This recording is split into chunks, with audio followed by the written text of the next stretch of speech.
So, I got to do a really, really cool thing with the movie West Side Story. So, when this was first given to me, I was able to watch not a little, I got to watch the whole movie West Side Story before the movie even came out, which was so cool. And me and my mom watched it with a few others. There was only like 5 of us in the theater, and we watched it, and I was just so intrigued with the whole movie because of the singing, the dancing, the acting, everything that I loved was in that one movie. And of course, the story is such a classic that everybody knows. So it was just so cool to have that opportunity to be able to interview the main actors of the movie, which is so cool. But of course, at the same time, sobrang nervous po ako because I haven't done an interview na international in so long. And tsaka yung mga interviews na ginagawa ko po is always face-to-face. Eh, ito pa yung first ko na through Zoom. So I had my questions ready. I had guidance from my mom, at the love, at the DJ, everyone to make sure the questions I was asking was right. And then when I finally got into the interview, as you will see, it was just so fun. They are beautiful people. They are so kind. And it just makes me want to watch the movie all over again, knowing how genuinely nice these actors are, and how talented they are. So I hope you guys enjoy this interview with the actors of West Side Story.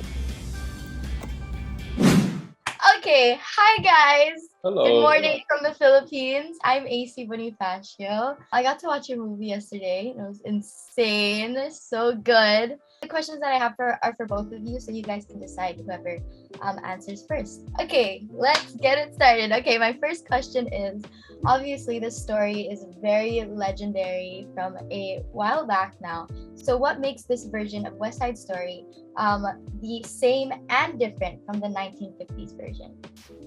I think what sets our movie apart from any other iteration of West Side Story is the historical context that's been added.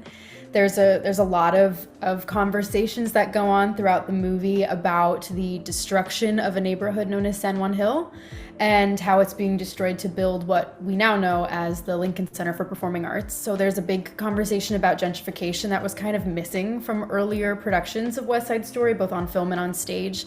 The themes have never been more relevant, and that's what remains the same. And like the heart of the story is the lyric, "There's a place for us," and the love story and the conflict. Our characters are more fleshed out. It makes it like tons more interesting to witness, and I hope it just opens up so many more conversations for the people who view our film. And the things that stayed the same, luckily we honored the incredible score, basically all the lyrics that Stephen Sondheim wrote as well, unless he wanted to change a little something, because he was there too, which was super cool. And yeah, the main themes are still what make the 1957 musical so great. All right, and of course, you guys bringing this new version onto us. What aspect of your own personalities did you put into the roles that you play as Tony and Maria? Ansel? Well, I think, there's, I'm from New York, and there's definitely a part of me that likes, I like playing basketball with like, the guys from the neighborhood, and maybe we get a little aggressive and maybe we talk a little bit of smack. And like, there's a bit of street kid in me that I wanted to bring out for this role.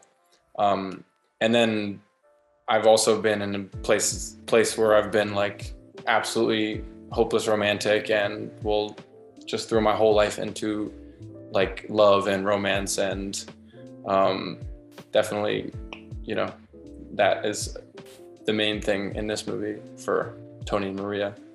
Yeah, I mean, for myself, it was a lot of the new aspects of the character that were brought to life by Tony Kushner's brilliant script, and the fact that Maria has a lot more agency and she's got a lot more confidence when it comes to dealing with her brother Bernardo and the differences that she has between his thought process about the world that they live in and her own ideas of the world she's living in. And she has aspirations and dreams, but she's also incredibly resilient. And I think the last shot of the film of Maria walking towards the camera is just the epitome of resilience, and you know that she's going to be okay. And that's something that I tried to not only incorporate into the character, but I tried to incorporate into my own life as well. Is she's so inspiring, and I wish to be more like her.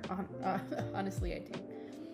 Wow, thank you guys so much. Congrats again on the movie. Before I leave, just one little thing, since we're showing this in the Philippines, I'm just gonna teach you guys how to say I love you in Filipino, if that's okay.